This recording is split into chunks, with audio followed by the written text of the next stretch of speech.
You need to understand that if you feel like you can't do anything about it, but you just do what needs to be done, what you know how to do. You can't do anything, but you do what needs to be done, then gradually everything changes. People don't know about this. Just prayer, remembrance of God changes the situation, even if it seems hopeless. But for that, you need to practice it, rather than think that everything is bad. I have enough of such stories to fill an entire lecture specifically related to me, what I felt and witnessed in life.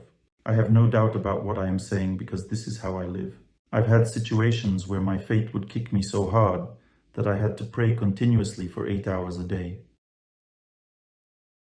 And not just pray anywhere, but in a holy place, and still, every day it would hit me again and again. When a tough fate affects you, it would overwhelm you again and again every day. And this fate is connected with many people who are against you and so on. So it all seems like someone is to blame, but in reality, it's just how fate acts. However, if a person doesn't believe that this is how fate acts, and they blame other people instead, then that's the end. Or when a person switches to the very idea, I have to pay the debt, but I can't pay the debt, what should I do? I don't have the money, then there is also no chance to overcome fate, because you started to think about the wrong things. When a person overcomes fate, then everything gets sorted out. How it happens, it's not our business. God has money, has men, has women, He has everything. He can easily solve any issue. Like this girl I told you about. She got rid of all the problems over a year because she made the right decision. But most importantly, it's not the decision, but her action. She started acting against all expectations. She acted rather than feared.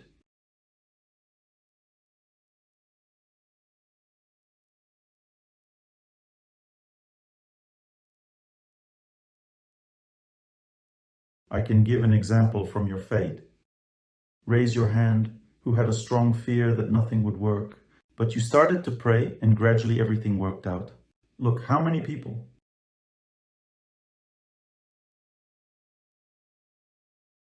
This is how one should live. That's the point. Victory over stress. And the goal of human life is God. Speaking about all these events happening in our life, they occur for one purpose only, so that we wake up. Is that clear? When a person thinks only about family, about their concerns, about things happening in life, this is called the sleep of a soul. The soul is sleeping in this life. And when God sends hardships, it awakens. He starts to worry at first. How to live, what to do.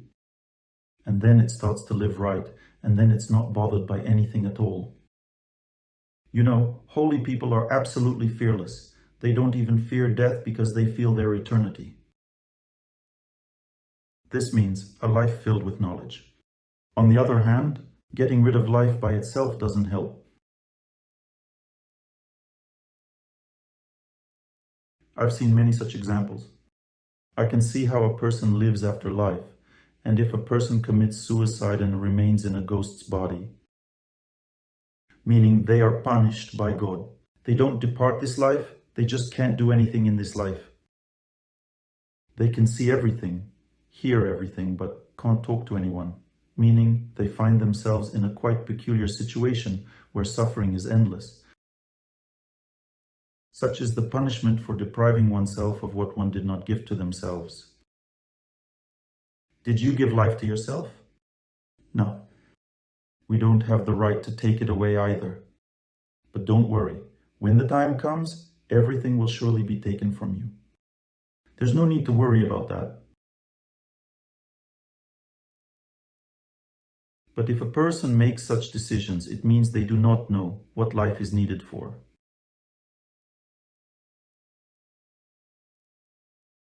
Sometimes the Lord sends hardships solely for the strengthening of the soul. There's no other purpose for them. But if a person, instead, does not strengthen their soul and suffers, feeling tormented and worried, it means they are lazy. They do not want to strengthen their soul. Even if God takes your life, He does it for a reason too. About a couple of years ago, I deciphered the end of my previous life. I actually saw it. I had two heavy dreams that haunted me for a long time. One dream was about being drafted into the army each time. And the other one was about studying in an institute and not being able to graduate. Both were connected to the past lives, to the sufferings in the past life. And when I got tired of seeing this dream, by the way, I no longer see the dream about the army now. I started to immerse myself in this dream and think, what kind of army was this? What kind of army? I started to delve. At first I thought it was the army where I served in Belarus. But it turned out it wasn't that kind of army. I started to delve into this dream and I saw that I was in a place with many rows of barbed wire.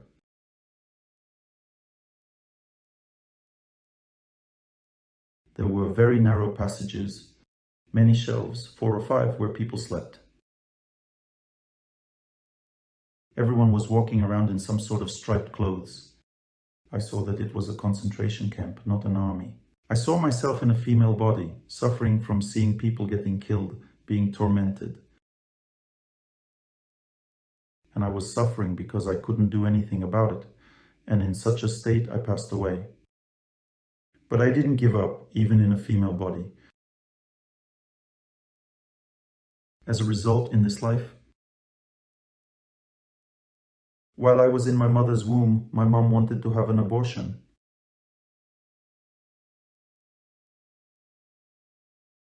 And she went to have it.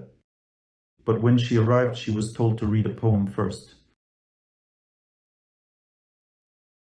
She read a poem. Maybe your son will become a doctor or a writer, and the whole world will talk about him.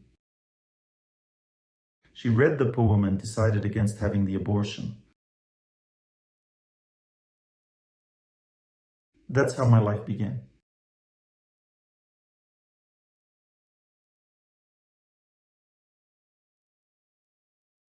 Then in my childhood, I had some very serious hardships. My mother was starving. She wanted to have an abortion because living in the Urals after the war, they had nothing to eat. So she was starving.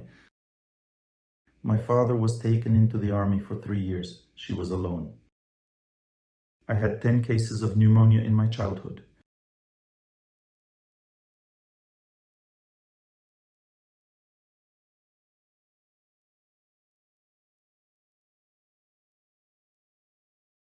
I don't remember ever giving up in this life.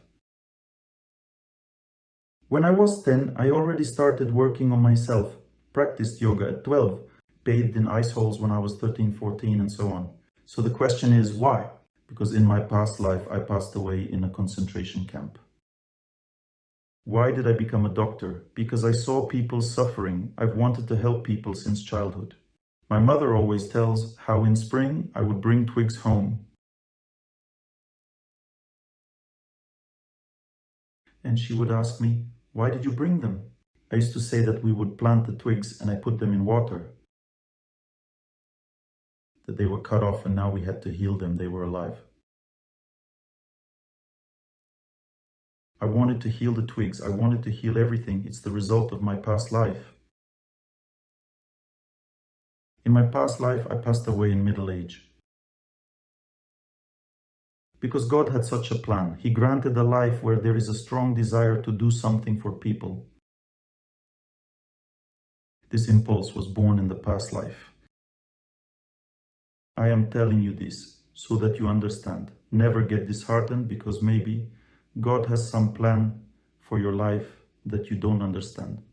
But if you are protesting against your life, it means your soul is being lazy. You don't want to implement God's plan into your life. Now, I will tell you, if you do what I tell you in the lectures for a year and a half, then in a year and a half, your problems will be over.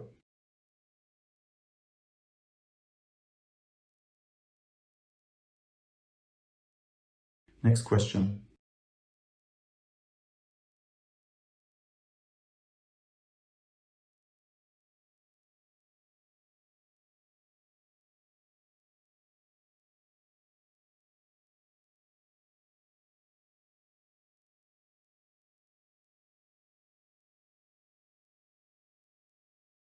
There's significant lethargy in his body. He's lacking energy. He's living all wrong. He needs to be more active. He's weakened. There are inflammatory processes occurring in his ears. Should he periodically fast? Classically, heat from the body is eliminated through static exercises and water fasting. But you see, the problem is he's very sluggish. He needs to start moving first. You understand? He sits all day. That's how I see his life. Sedentary lifestyle, right or not? He seems to have gone through some stress 6-7 years ago. Something happened. Some breaking point in life occurred. Whether he was fired or something, right? I don't know what happened. It's hard to say.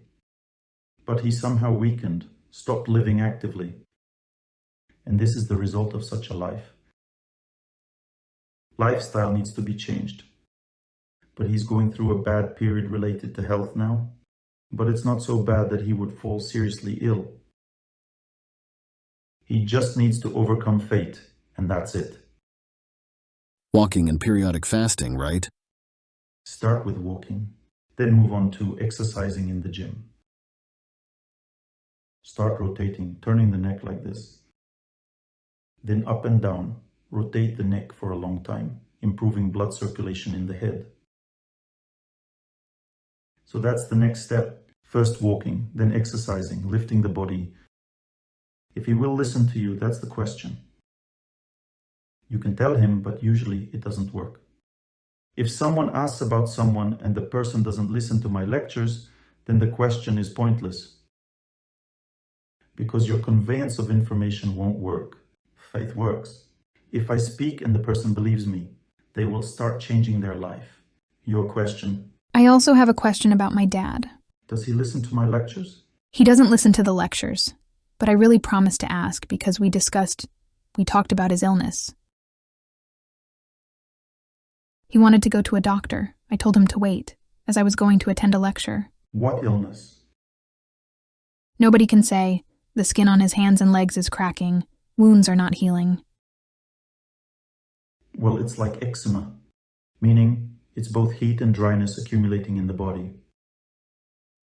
You can try applying seeds to the ears. We can influence it simply by regulating the body.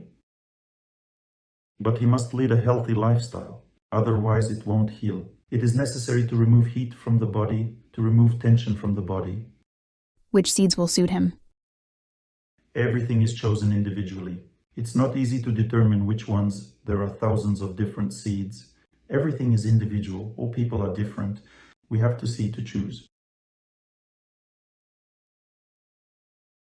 We can treat him remotely. Well, you address Maxim, he will tell you how it works. We are treating people all over the world remotely. The most effective are childhood mental retardation, autism, mental disorders. What nobody else can cure, we help well with it, because we precisely regulate brain functions, influencing it through these seeds. Also eye diseases. I have glaucoma. I have encountered another problem now on the way. My eye pressure became too low from the seeds. I'm pondering maybe take them off so it gets back to normal. Otherwise, I have a very advanced glaucoma in the eye. It's hereditary. But the treatment is preventing it from progressing. On the contrary, my eye pressure has been normal for 2 years. I don't use any drops or anything like that. Reach out through our website. I have an assistant, Maxim, he can explain everything there.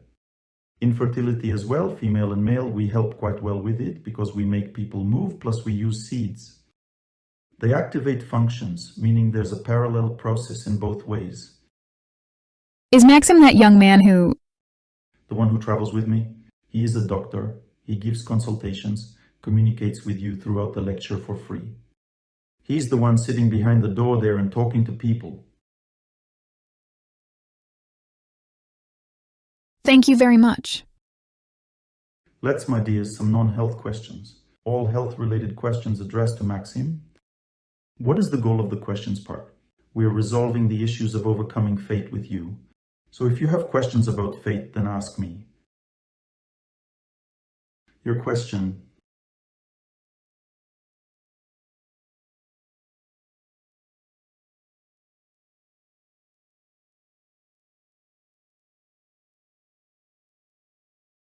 Hello, Oleg Genadjevich. God brought you to me, or me to you, because I saw the seminar announcement at 5 in the morning.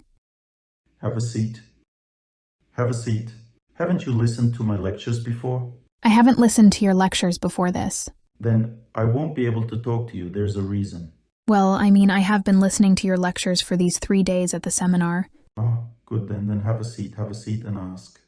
If it's your first time here, we can't talk because you don't know me. In order to change a person's life, one must believe. Faith doesn't form in 5 seconds. One needs to listen to lectures for some time, trying to understand the person. If you accept the person, then you'll accept their advice. The consultants, when you go to a psychologist, they give you food for thought. Meaning, they propose some options of action to you. I don't want to waste time on that. I want to communicate with those who believe me. I don't propose options of action. I tell you what specifically needs to be done. Are you ready to talk like this? I am ready. Good. Go ahead. Ask your question, please. Have a seat. Have a seat. How to cope with stress regarding personality? I'm basically a business person. And now, in this world of multitasking, I constantly accumulate stress from those tasks which I have to do. Your stress is not coming from that. You were managing tasks perfectly well a year and a half ago, and now you're not, because you're going through a bad health period. But you think the reason is the world you've entered. The actual reason is a bad period of fate. And another reason is that you are living wrongly. You need to live as I explain, meaning you need contact with nature. You simply have no strength now. And it's not explained by business or anything else. It's explained by the fact that fate has a cyclical impact on a person. The time comes, it begins to smother a person. So your nervous system activity is currently diminished, intracranial circulation is disrupted. Your joints are also starting to suffer and so on. All of this is the result of the influence of planets. And you think it's the result of your business. You were actively and well engaged in business, you had no problems. Problems have appeared now because the time has come. If you practice austerities, then with these austerities you will be pushing the energy of time out of your body. For instance, prolonged walking, a stationary body position, and fasting won't hurt, because you've accumulated problems from all directions already. Start living correctly, and you will see how it becomes easier. You will also see that what you can't cope with now, let's say, there are topics now, to your surprise, that you can't get over. You always did, but now you can't. It's falling on you and you can do nothing about it. The reason is weakness. Not that you can't manage, it's just weakness. Everyone should know that there are 2 types of actions. This also applies to men. There is pre-action, and there is the action itself. For instance, Alexander the Great, before going into battle, he always prayed all night, every night. And he defeated fate in a prayer, and then went into battle. People usually sleep at night before a battle to gather strength, but he prayed all night. And then went into battle. And he always won because he performed a pre-action. When a person, for example, I destroyed the virus while running. This is called a pre-action. You understand? That is, I was mentally acting on it, not physically. How did I defeat it? It made me say, stop, you feel bad. And I said, no, I will break you and I feel good. You understand? And your business is also telling you this now. It says you can't achieve anything, you feel bad. And you explain to yourself, because there are many tasks. But in reality, the reason is you have no strength. Let's say, in terms of willpower, you feel now that you have an insurmountable obstacle. It's called a lack of willpower. It is defeated by prolonged movement. You're patient. There are times when a person can't stand a situation. Suppose you can't tolerate the situation. This is overcome by a stationary body position. There are times when a person can't figure out what to do. This is overcome by fasting on water. When a person fasts, they have a clear understanding of what to do. Fasting will be good for you because you're confused. You can do static exercises, or you may not, because you're tolerating the situation. You don't have the strength to overcome it. This is achieved through movement. How long do you have to walk to overcome this business problem you have now? To be more precise, it's not a problem. It's a feeling that you won't make it. When you can walk continuously for 3 hours every 4 days, you'll feel that you can cope.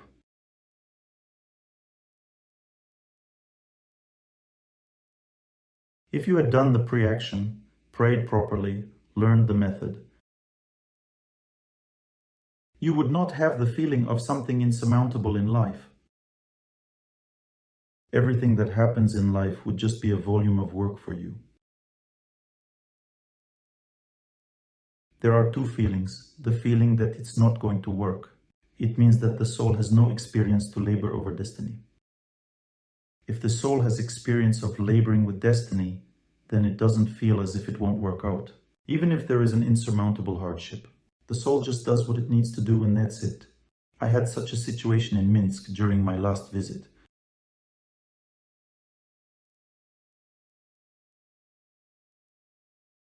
During the first lecture, a woman decided to depart this life. She started to suffocate. I rushed to her, thinking it was an epileptic attack. This happens often. God helped me in this situation, because a doctor rushed to her. The doctor checked her carotid artery and said it was not epilepsy. She had a heart attack and she was about to die. Because that kind of condition always leads to this. We put her down and the doctor started giving her CPR. Another woman helped, started mouth-to-mouth breathing. They did it all. I sat down in my seat at that time, put on some spiritual music and told everyone to wish everyone happiness. And I myself started to pray. I focused on this woman and immediately felt that I couldn't do anything, because the situation was absolutely insurmountable. I didn't have a chance to deal with it. I felt as if a huge mountain that I would not be able to overcome stood in front of me. And the blood began to run cold in my veins from the coldness of death I could feel from it. Which didn't take long. A few minutes passed, and I felt on the subtle plane I saw a beautiful woman in white robes enter the hall. There were high ceilings, 5 or 9 meters.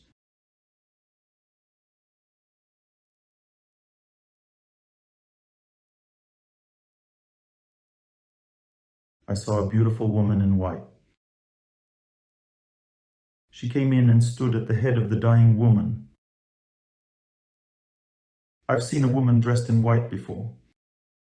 I know who she is. She doesn't walk with a scythe, she's beautiful. When she comes in, there's a solemn atmosphere. I continued my prayer and listened to the voice of holy people, because I had a duty to this woman. It was amazing what happened next. Without any hint of victory, as one usually feels when defeating fate, in this case there was no such implication. There was utter hopelessness in my heart. As soon as the woman in white approached the dying woman, the doctors immediately showed me that her heart had stopped. It happened that very second. I kept praying because that's what I always do. It doesn't matter if it works or not. You have to keep doing your duty, even if your blood runs cold. No difference. Then I got an award. Unexpectedly for me, just after a minute of this struggle,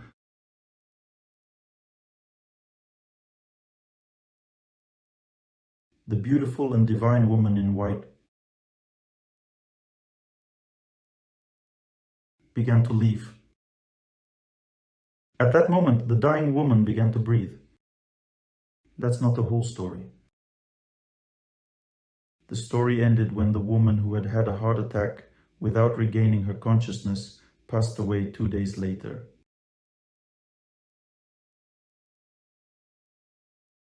It was a lesson. Simply, this situation was a demonstration of the power of prayer.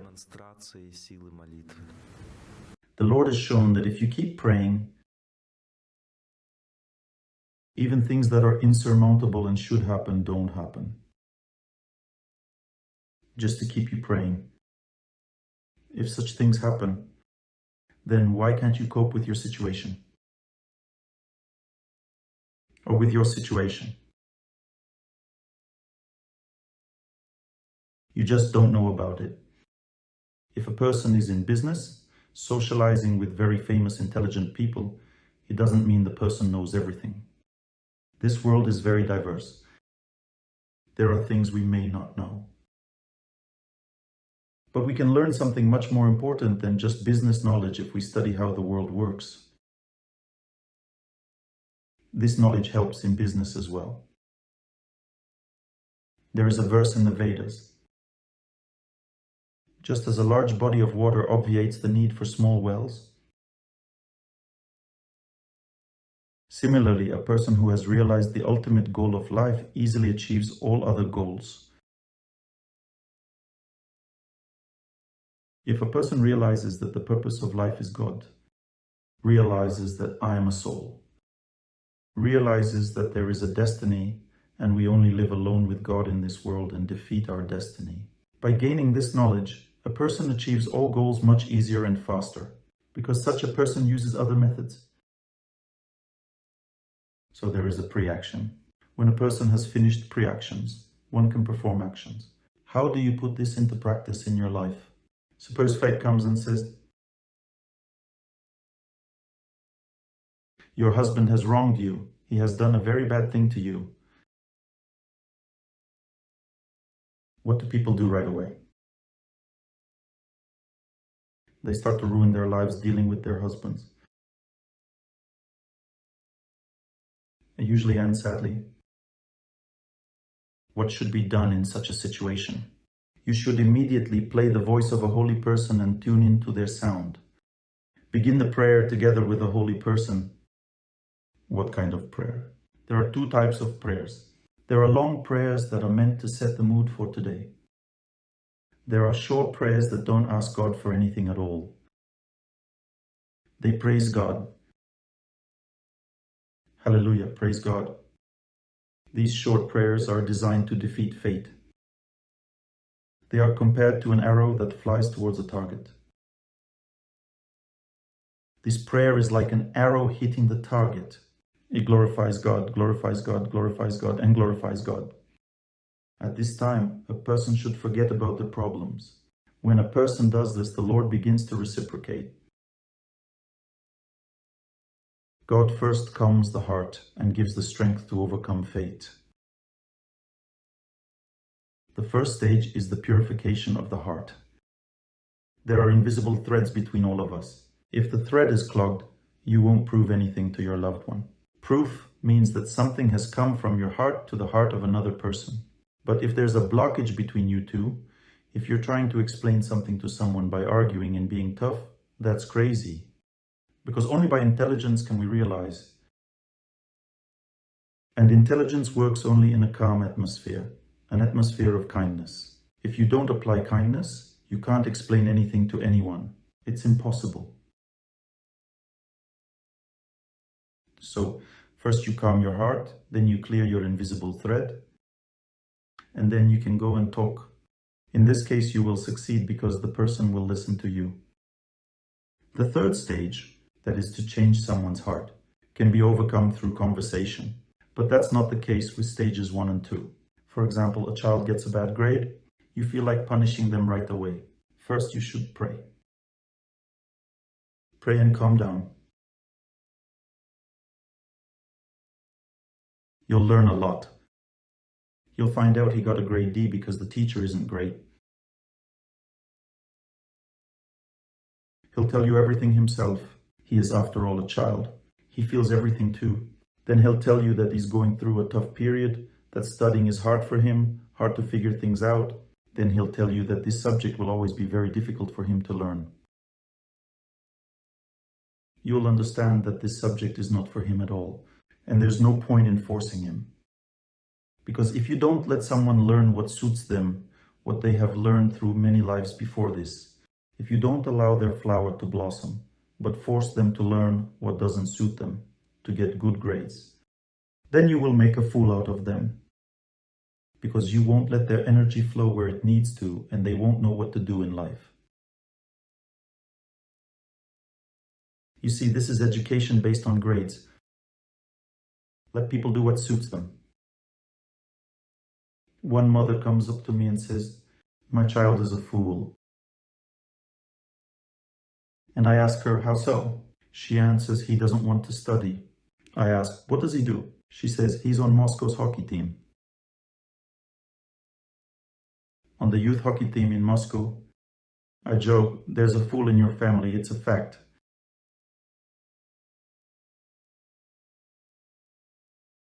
But not this child.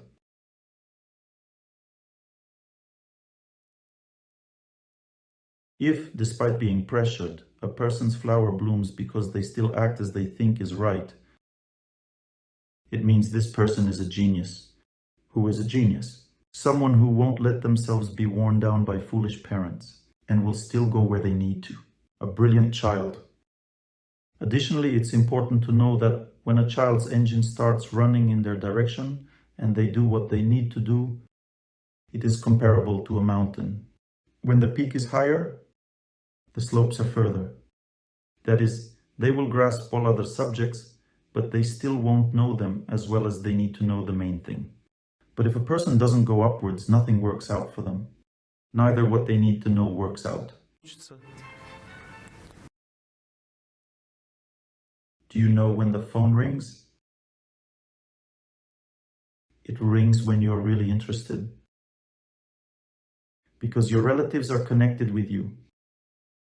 And at the moment when you are very interested, or when you are having sex, or when you are eating, when you are feeling very good, they will call you at that time. Because they are connected with you and they want to feel good too. So turn off mobile phones during the lecture, or you will regret it. Notice such a pattern?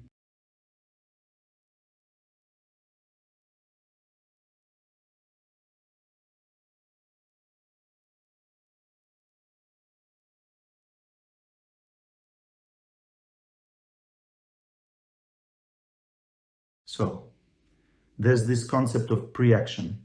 That is, a person should always stop when they want to do something quickly.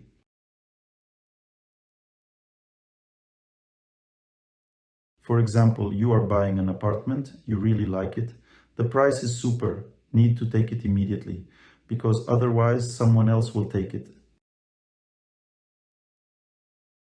And you start, immediately, faster, stop.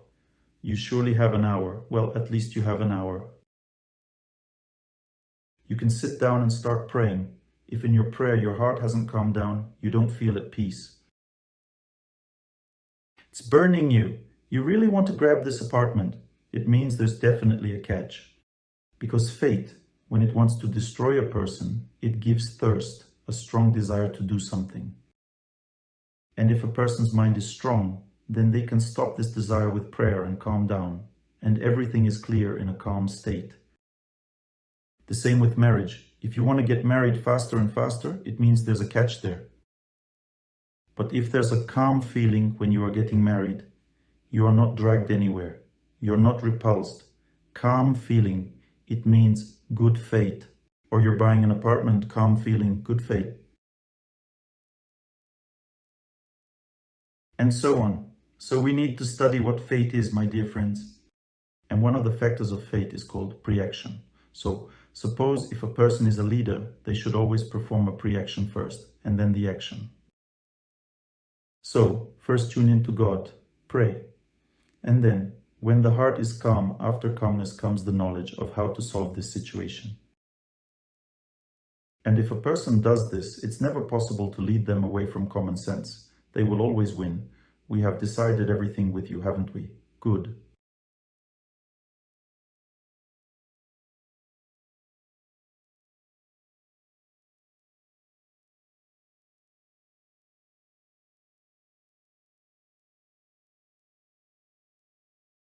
Well, you ask. Hello, Oleg Gennadyevich. Sit down, no need to stand. We really wanted an addition to the family, and I became pregnant. And you see, probably there wasn't enough piety. And we entered such a bad period. Appliances started to break. My husband has health problems. So wait, you became pregnant, right? Yes. And everything went somehow, Og, is the pregnancy continuing? Yes, thank God, Og. Well, everything is all right then. No, what can I do, Og? You need to walk every day slowly, because the child is growing and needs oxygen. You understand? People are all hypodynamic. What is toxemia during pregnancy? Toxemia of pregnancy is when babies lack the energy to digest food and they release toxins from themselves. As a result, toxemia occurs. What to do? Energy is produced through movement. If you've noticed, when you've worked somewhere, you get very hungry. Why? Because the fire of digestion has greatly increased. It is produced through movement. That is, if a pregnant woman walks in the fresh air every day for about an hour and a half, then she will never feel any toxemia. She will feel great, and this is what needs to be done now. You know I pray and I'm uplifted, Og. Well, that's it, so everything is good, but my husband constantly fears. He's still a non-believer. Og, fears about what? Fears about how we're going to live, how to feed the child.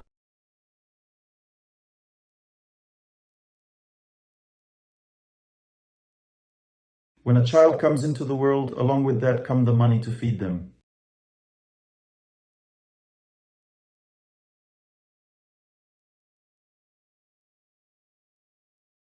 You're not God to resolve these issues, you understand? Every little kitten that comes into the world gets food. Everyone in this world gets food from God.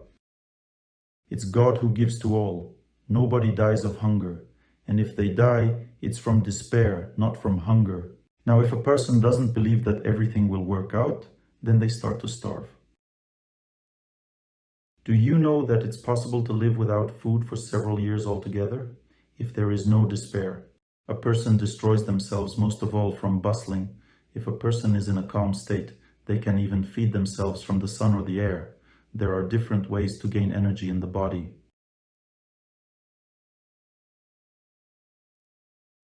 We don't know anything about this. I know one man in India. He doesn't eat at all, and he feels great. Unclear, right? I'm not burdening you with this. Everything's fine. If it's unclear, I won't burden.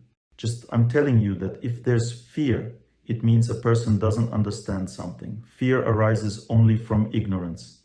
And that's it. And that could be the scope of your work. Now, it's a tough period, but it's not related to bearing a child. It's related to activity. And you mix everything together, you understand? It all just started simultaneously. As soon as I found out about the pregnancy, everything went wrong. It happens that God gives something good. You did pray to God asking for a child? Well, look, he gave you something good and in return took something. But what to tell my husband? I tell him everything will be fine. I feel at peace. Og, every day is not a Sunday, right? If you're at peace, then everything will be fine. I tell him everything will be fine. I feel at peace and everything is fine. Everything is wonderful, Og. Yes? You tell him that everything will be fine with me. Oleg Gennadyevich said so, and you will have a hard time for a while because you're going through a bad period. I just told the truth, and that's it. Two people live in a family, and they can experience things differently. He will have a hard time, not until the end of the term of pregnancy, just for some time, another couple of months.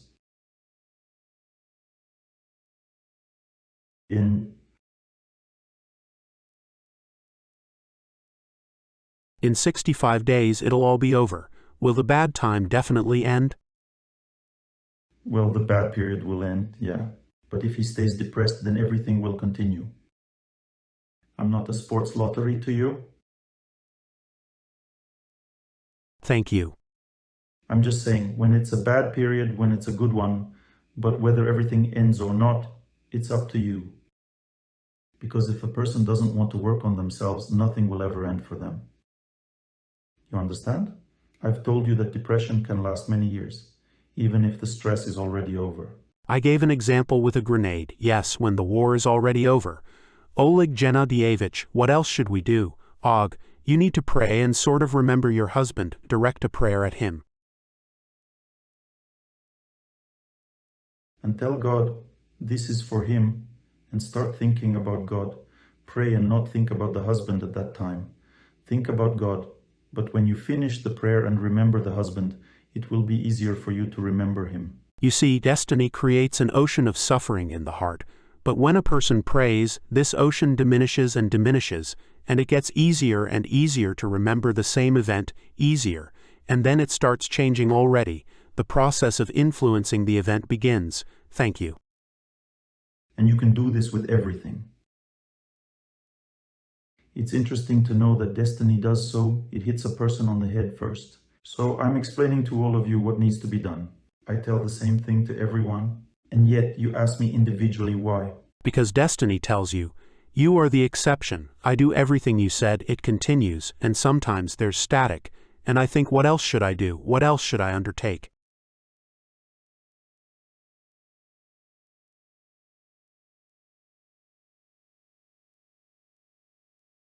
It's the result of communication. There's such a parable in the Vedas. 9 wise men lived, and they decided to check how communication works. And 8 wise men agreed that they would tell the 9th one that he is already dead. But since they understand that there is life after death, the wise men that is, well, he came to visit one of the wise men. They started talking and he says, well, don't worry. The other one says, why should I worry? Well, you are just already dead. You came to me in a subtle body. The other one says, really? The parable ended when visiting the 9th wise man. He realized that he was dead, although he was alive. The result of communication. If someone proves to you that everything is bad for you, then everything will be bad. Therefore, do not deeply interact with people who are negatively tuned. If the husband is having a bad time, keep a little distance from him. You don't need to clarify with him the fact that he says that everything is bad, everything is bad. Вы не слушайте. А нам все равно, не боимся мы волка и сову.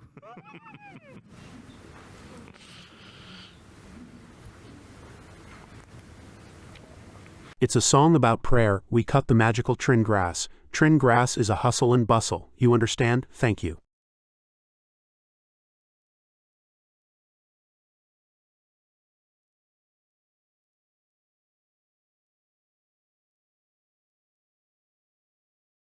Interact more with people who are on the path to God, especially when a woman is pregnant. She is fearful of everything and lacks mental strength. You understand? It's important to be with women who support you, to visit temples, to hear prayers. I do visit the temple, I listen to prayers. Og, that's it, that's how one should live. Then you will overcome fate.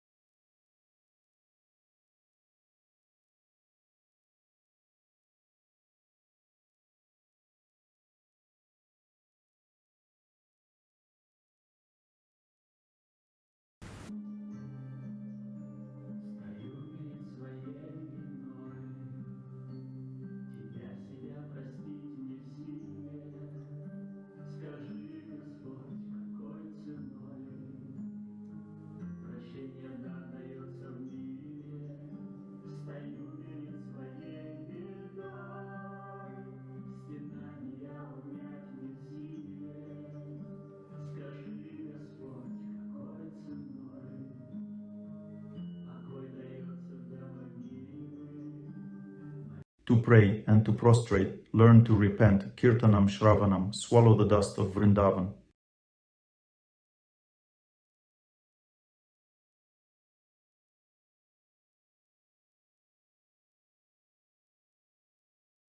praying we've discussed. To prostrate means to take a humble position towards God.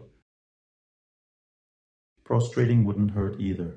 Pray and prostrate. Learn to repent. To repent doesn't mean to bang your head against the wall. It means to reflect on your mistake, to understand the error.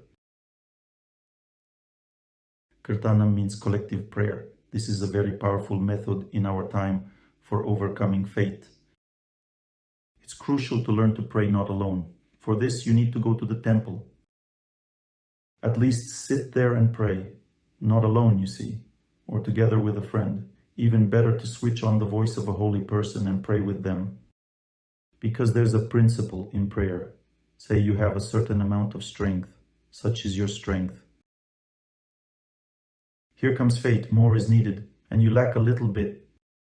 When people pray together, the second person adds strength, and then suddenly it's enough for you, and you overcome your fate, but it's also enough for them. It's not like they've given you their strength, because in the spiritual space, 1 minus 1 equals 2. The maths works differently there. Say, you smiled at someone, they smiled back at you, you smiled again. But if I smiled at you, I received 200 times more in return. You see, 1 minus 200 equals 201, it turns out. In other words, kirtanam means the multiplication of prayer.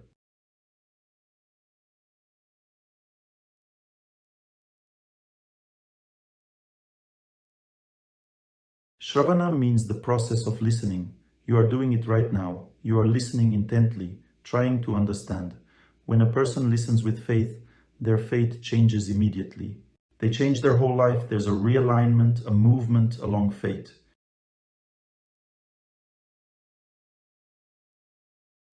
If a plane is flying and it's supposed to crash into a cliff, then realignment means it ascends higher. Knowledge allows you to navigate around it. When a person listens, they gain the ability to overcome difficulties. And to swallow the dust of Vrindavan means to swallow the dust of a holy place. If things have gotten really bad, really tight, go to Mecca, to Jerusalem, go to the holy places and stay there for some time, because all the power of these places is meant for overcoming destiny. There, a person can be reborn. If a person feels difficulty, then they should engage in these practices, not in discussing what the husband says. There are only 2 ways to speak, my dear friends, just 2 ways. One way, which extinguishes a person, and the other way, which revives them. Remember, the method which extinguishes a person is never a good method. So you hear blah, blah, blah, and that's it. It's a bad method. There might be truth within this conversation, but blah, blah, blah means there is no truth in it from the viewpoint of overcoming destiny. So let's say you go to a soothsayer. She says, loneliness is your cross to bear. You see, is there difficulty or not? There is difficulty, but how she named this difficulty? She extinguished you, didn't give faith in victory, but gave faith in defeat. This means she has defiled you. She didn't give you knowledge, she gave you a lie. Because true knowledge is that a person is born only to overcome destiny. Even destiny itself is needed exactly for this, to overcome it.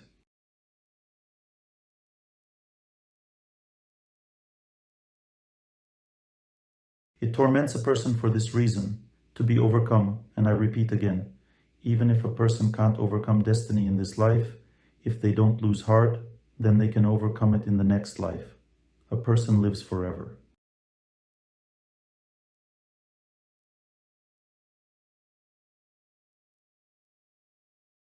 And what was that song? Can it be found?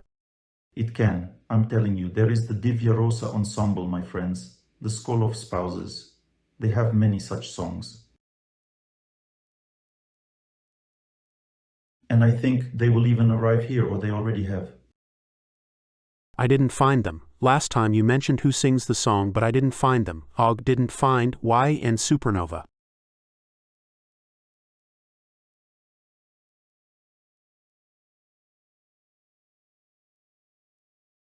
Now she will also sing, just about our topic today.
The meaning of life is encapsulated in this, not in amassing wealth or becoming an influential person.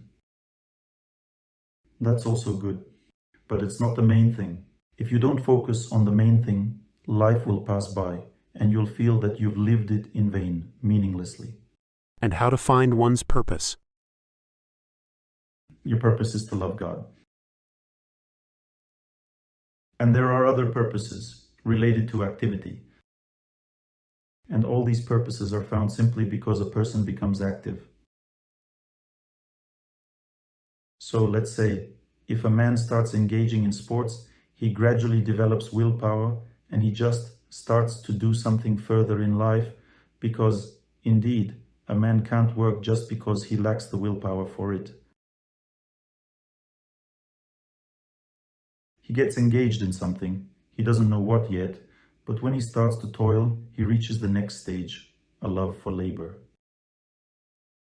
And when a man starts to enjoy working, from this moment on, he will definitely find what to do. This is the third stage of development. The process is slightly different for women. She first develops a creative impulse within herself. That is, she experiences the joy of beauty. She experiences the joy of beauty perhaps in childhood through art and craft clubs, dancing, singing, something like that. This way she becomes very skilled, she experiences the joy of beauty, and at the next stage of her development she becomes very influential as a personality, meaning beautiful. When a woman becomes influential or beautiful, she gets married, and this is her next stage of development. She receives protection in the form of a family and children. And then, the next stage, when she has a foundation in life, she should apply this creative force to society. That is, to develop herself there as a personality. But the problem for a woman is that if she is not protected, she loses herself at work. For a woman, the important goal of life, the goal of a woman's life, is her close relationships. Not necessarily even if there is a husband. But a woman, let's say, has a lot of good friends. She cares for everyone. She has many close relationships in life. This gives a woman great stability in life, like a foundation. Relying on this foundation, she can easily and correctly engage in activities and work. Because if there's no foundation, she starts considering her work as her foundation. And that's where she burns out. Why? Because she starts treating her boss like her husband, meaning he bosses her around. He tells her, work a bit more. She agrees. Yes, all right. And she starts working. Everyone tells her, also do this, do that. She's running. jumping before everyone, and realizes that there's no foundation at work because relationships there aren't close, they are business. She is being used there. And as a result, the woman gradually loses herself. She thinks, maybe this job isn't suitable for me. The job suits you, this kind of life doesn't. You should feel the foundation in the family or in close relationships with friends. And then you won't fret at work because you won't be afraid of being fired. When a woman has a foundation, she's not afraid of losing her job. And this means that she commands respect. Let's say the boss says, I'll fire you if you don't stay overtime. And she says, well, it's up to you. I need to go home anyway. My child is sick. And she goes home. And he thinks, why would I fire her? She's just a woman. She went home because of her child. And he doesn't fire her and starts to respect her. He won't ask her to work extra anymore because he will see that she's a strong, worthy person, meaning protected by her family. And a weak woman, she's afraid that she'll be fired and therefore she's exploited at work and she burns out there. If you want to drive a woman out of her job, make her work more. She'll burn out and leave herself. No need to fire her. A woman strongly feels injustice, and she can't live in such an atmosphere. As a result, she leaves. So, my dear friends, delve deeper into life.